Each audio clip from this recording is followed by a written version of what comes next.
What if what you learned in Sunday school only showed a small part of who Jesus really was? What if Jesus, the one called the Christ, had lived many lives even before being born in Bethlehem? Edgar Cayce, often known as the sleeping prophet, said Jesus was much more than just one holy figure.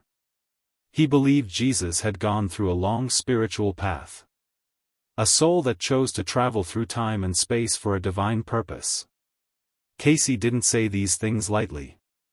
While in a trance, he gave hundreds of readings about the soul's journey, Christ's real nature, and the hidden spiritual past of the world. This isn't about going against religion or doubting faith. It's about looking deeper into a mystical understanding of Jesus. Cayce's version connects ancient teachings, rebirth, and divine awareness into one powerful story. What he said often goes against what most people are taught in church. Before we start, make sure to subscribe and watch until the end, as we reveal Cayce's most amazing and challenging ideas about Jesus, ideas that might change how you see yourself and the divine spark within you. We won't begin in Bethlehem, but at the very start, before the earth even existed, when souls were still pure light in the heavens. In one of his readings, Cayce talked about Jesus as a soul named Emilius. This being existed long before any human body did. Emilius was the first to live in perfect oneness with the Creator. In the spirit world, also called the realm of thought, Emilius saw that many souls were getting lost in desire and forgetting their true source. Emilius decided to enter the cycle of life on earth to help lead people back to the light. This soul became the example for what later was known as the Christ consciousness. But becoming human wasn't easy. Cayce said that when souls came into the earth, they slowly became physical and started to forget who they really were. Even Emilius had to go through this.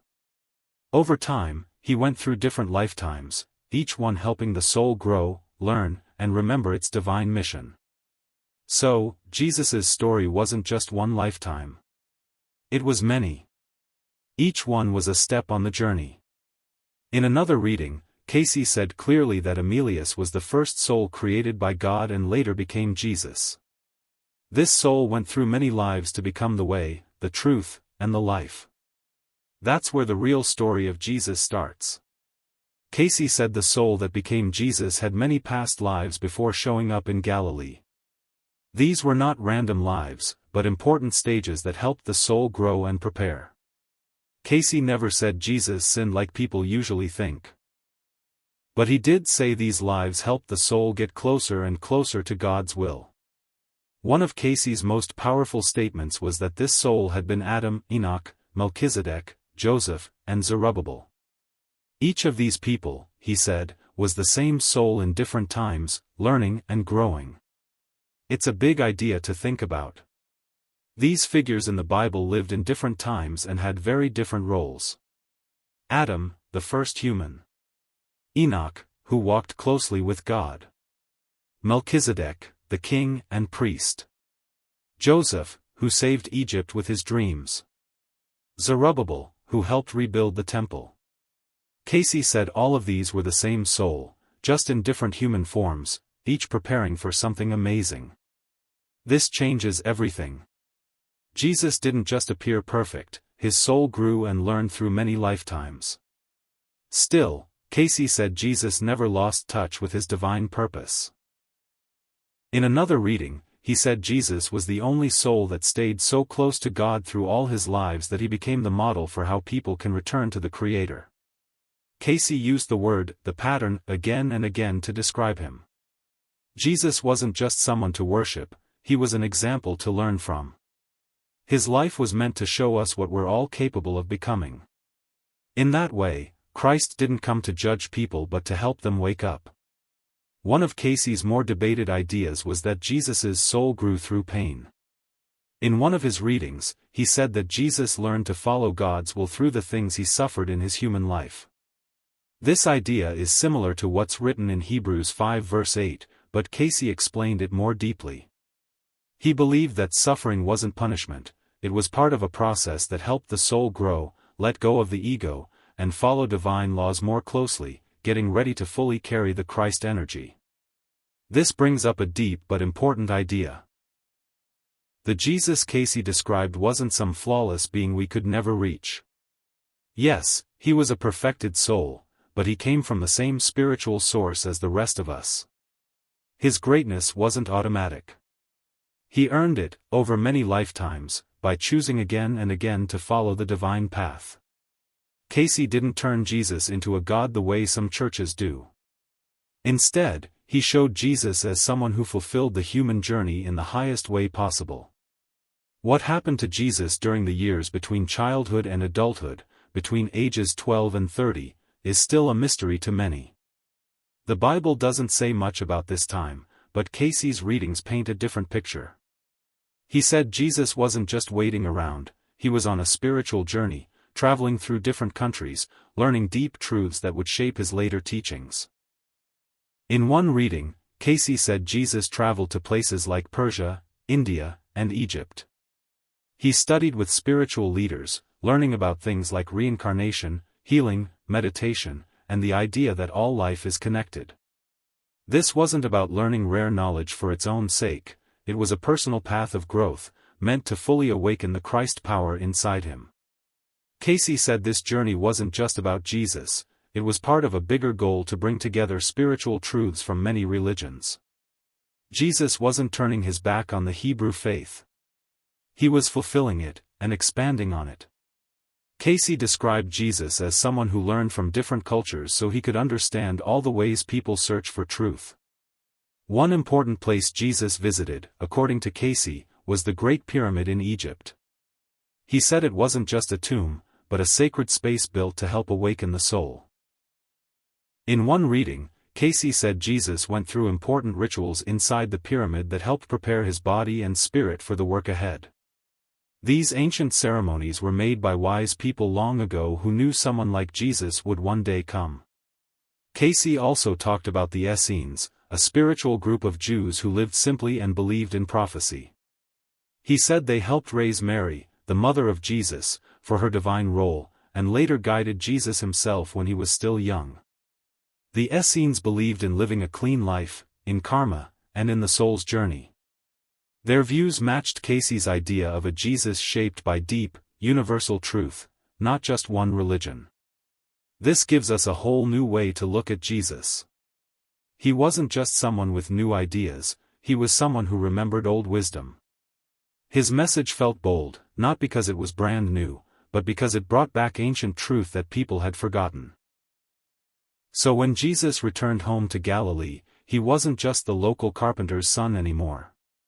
He had become the Christ, the full expression of divine truth in human form, ready to help others remember their own inner light. In another reading, Cayce explained that Jesus became the Christ after many lifetimes of growth and learning until he fully joined with divine spirit. Cayce believed Jesus was the first soul to finish the entire journey through earth's lessons and return to full oneness with God. He called Jesus our elder brother, a soul who walked the path ahead of us, showing us what's possible when we wake up to the divine within. That didn't make Jesus less divine, it made his story even more amazing. In one reading, Cayce said that Christ consciousness is something every soul carries. It's the awareness of God living inside of us. Jesus wasn't the only one with this potential, but he was the best example of what it looks like when someone lives fully in tune with it. This, Cayce said, was the model Jesus gave to the world, a sacred path open to everyone, not just a chosen few. His miracles weren't done to show off or prove his power. They were natural results of his full connection with divine truth. In another reading, Cayce said those acts, like healing the sick, walking on water, or raising the dead, were simply the Spirit flowing through him, made possible because of his perfect spiritual alignment. All of it came from a level of awareness that was free from fear and illusion. One of the most surprising things Cayce said is that Christ is not tied to any one religion. In one of his readings, he shared that the Christ Spirit is both universal and deeply personal. It can awaken in anyone. That means Jesus didn't come to create strict religious rules, but to help people remember something they had forgotten, their divine origin. Even more boldly, Cayce taught that every soul helps create with God. Jesus just remembered this truth before the rest of us. His life became the example of how to return to that awareness, how to clear karma, and how to change the world by changing within. For many religious leaders, this idea was threatening. Because if all souls hold the same divine potential, then systems built on the idea of spiritual hierarchy or control wouldn't hold up. Cayce wasn't trying to build a new religion, he was simply reminding people that the sacred lives inside us. Not just in holy places or ancient texts, but in the stillness of our own hearts. What Jesus showed wasn't something out of reach.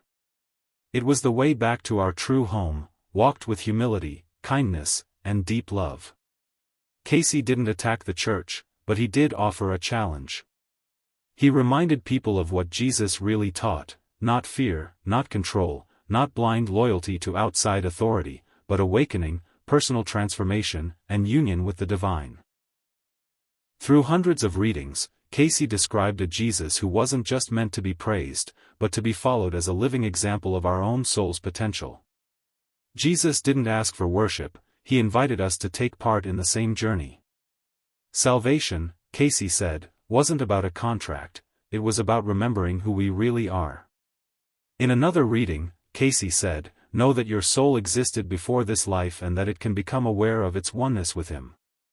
These words weren't just meant to comfort, they were meant to awaken something sleeping inside each person. A spark of truth that's always been there, waiting to rise. Cayce never tried to replace the Bible or rewrite it. But he believed the deeper truths had been buried under years of fear-based teaching and human control. The Christ he spoke of wasn't a judge handing out punishment, but a healer and guide. If Cayce was right, then we're not just here to admire miracles from long ago, we're here to live those miracles now. Jesus didn't come to shut a door, he came to open one. A door that leads to remembering who we are. So why did Cayce's version of Jesus feel so different from what many churches teach? Because institutions often prefer obedience over awakening. Because mystery can't be controlled. And because once people see that Christ isn't limited to one person or one place, everything begins to shift. This message isn't easy. It doesn't ask for blind belief, it asks us to go inward. To do the work. To forgive, to help others, to heal, and to become who we were always meant to be. That's why Cayce's words still reach so many seekers today. They don't offer shortcuts. They don't promise rewards for the good or punishments for the bad. Instead, they invite each soul to connect with the divine in their own way. A connection that started before we were born and keeps going even after this life ends. In the end, Cayce's view of Jesus might not fit perfectly inside church walls. But it lives where it always has. In the heart, in the light, and in the quiet moments when the soul starts to remember itself. And maybe, that's the most powerful teaching of all.